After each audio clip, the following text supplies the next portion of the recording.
Hello. We are Easy Allies, and we are interviewing the Monster Hunter Wilds team. And I am so excited. I really loved Monster Hunter Worlds quite a bit.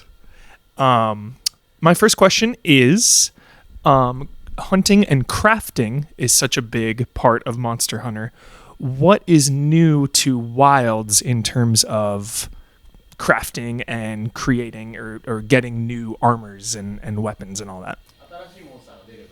Whenever there's a new monster in a game, there's new monsters, and so with that come a lot of unique and colorful new designs. So we really hope that players look forward to new monster weapon and armor designs in the game. Can you talk about some of the new weapons this time around? Yeah, so I mean, in terms of weapon types, what we can say is that we aren't planning any additional weapon types at this moment. So we are planning the game with the standard, the series 14 weapons, but what we can say is that every weapon has seen adjustments and has seen new improvements and kind of an evolution in the action that really kind of emphasizes the characteristics and the kind of uniqueness of each weapon type.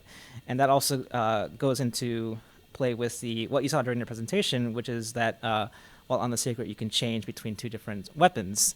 So we're hoping that that also gives players the opportunity to not only choose which weapons they like, but also kind of experience more of the weapons that are already available in the game. So that kind of extra convenience will play well into the improvements that we made all across the board for all the weapons. I love that convenience. And speaking of that, what are some other quality of life changes that you are most proud of for this iteration of Monster Hunter? Yeah, I mean, I think our biggest really answer for quality of life improvements has to do with the Sacred, the new mount that we've introduced into the game. So in terms of kind of convenience and kind of playability, the Sacred serves a huge role as a support function in the game. So with the game becoming more seamless, the environment's becoming more seamlessly integrated, one of our biggest challenges and one of our biggest accomplishments has been in having the Sacred kind of help you get to the target, not just the target monsters, but the locations. We've noticed that in World, for example, sometimes it's difficult for players to kind of geographically navigate the environments. If a monster kind of leaves, depending on kind of the gimmicks in the way,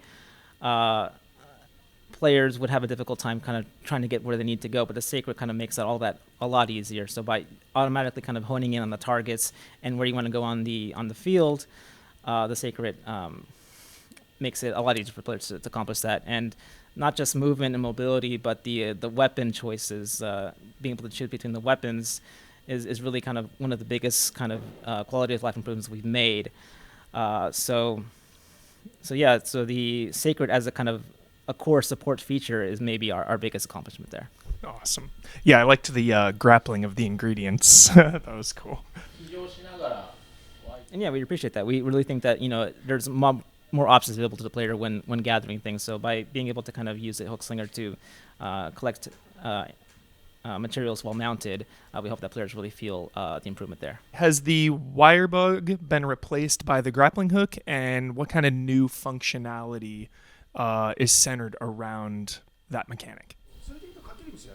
Yeah, so firstly, what we can say is that there's not going to be wire bugs in Wilds. And what you have to understand is really that each of the games for Monster Hunter is kind of designed with the unique system of the game in mind.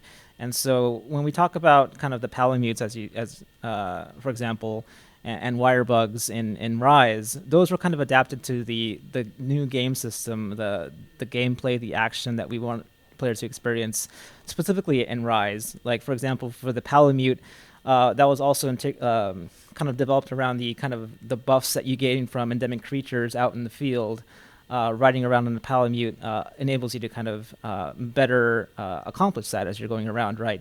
And players might kind of compare the palamute from Rise to the Sacred that we have in Wilds. You might even feel like it's kind of like the same sort of like design concept, but really it's uniquely designed for Wilds because what the Sacred accomplishes is kind of allowing players to get where they need to go, get where they want to go, as smoothly as possible, as stress-free as possible. It gives them more support options, able to kind of like prep, do like things like prepping, like using items in the middle of a hunt. So it's really like just two different kind of unique design approaches to the game. Weather seems to be a huge part of this game. You know, we see the big sandstorm coming in. What kind of things can we expect from the weather, and how will that impact a hunt? Yeah, so what we've been able to show you so far, as you said, was the kind of the sandy area, the windward plains where the sandstorm happens.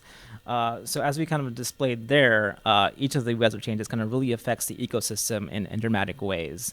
But also as you continue through the story, you'll be seeing more locations, more environments, and each of those environments will also have their own unique and very kind of we've taken great care in designing each of those environmental changes that are uniquely adapted to each environment. And those particularly kind of affect the ecosystem and how all of the creatures in the ecosystem behave in very kind of precise and kind of unique ways. So we hope that you look forward to that. Are you allowed to talk about any of the other environments today, or just the desert? As you can tell from the answer, yes.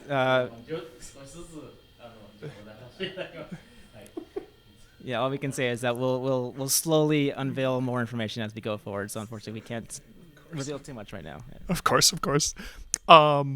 Speaking of the narrative, there's been a lot of speculation of where this takes place, kind of in the Monster Hunter universe. People, bringing up Monster Hunter 4 and Worlds. Are you allowed to talk about narratively where all of this fits? Yeah, so what we really want to stress here is that Wilds is going to be its own kind of completely new game. So in relation to kind of other games in the series, it's not really what we call a sequel. So the story kind of takes place in this new region called the Forbidden Lands, a previously kind of unexplored land where people have not set foot in for a long time. And so the background is that you're a member of the research commission that kind of sets foot in this unexplored region and kind of explores it as the story continues. But yeah, it's really not kind of a quote-unquote sequel to previous games. Palicos and cooking are such a big part of the previous games. How has that been expanded in Wilds? Yeah, so really in Wilds, one of the kind of core goals we've had is to allow kind of a no interruption sort of experience while you're out in the field. So whereas in previous games you would have to go back to camp to constantly to eat meals and to get meal boosts for the hunt, this time in Wilds, as we've shown you in the closed presentation, you can actually set up a grill to cook wherever you want. So that allows you to kind of boost your stats while you're out in the field and to quickly go on your way. But what we can also tell you, we can't reveal too many details, of course, but there will be other forms of meals to enjoy in the game, and lots of delicious looking food that we've designed and planned. So look forward to that. The Monster Hunter community and the fans are so passionate about this series. What are you most excited for them to see and experience? Yeah, so first and foremost, really, we kind of what we really want players to kind of experience for themselves is how the game feels. And so unfortunately, we're not quite ready to put the game into players' hands just yet. But in terms of kind of the action feel, the weapon feel, and how good it feels to play the game, that's something we really want to share with players as soon as we can. And not just that, but also the kind of satisfying nature of the story that we've created for Wilds is something that we feel that players will really get a lot of enjoyment out of. So the faster that we can kind of get players to experience that, the happier we'll be. Thank you both so much. It was just an honor to interview you both. Thank you.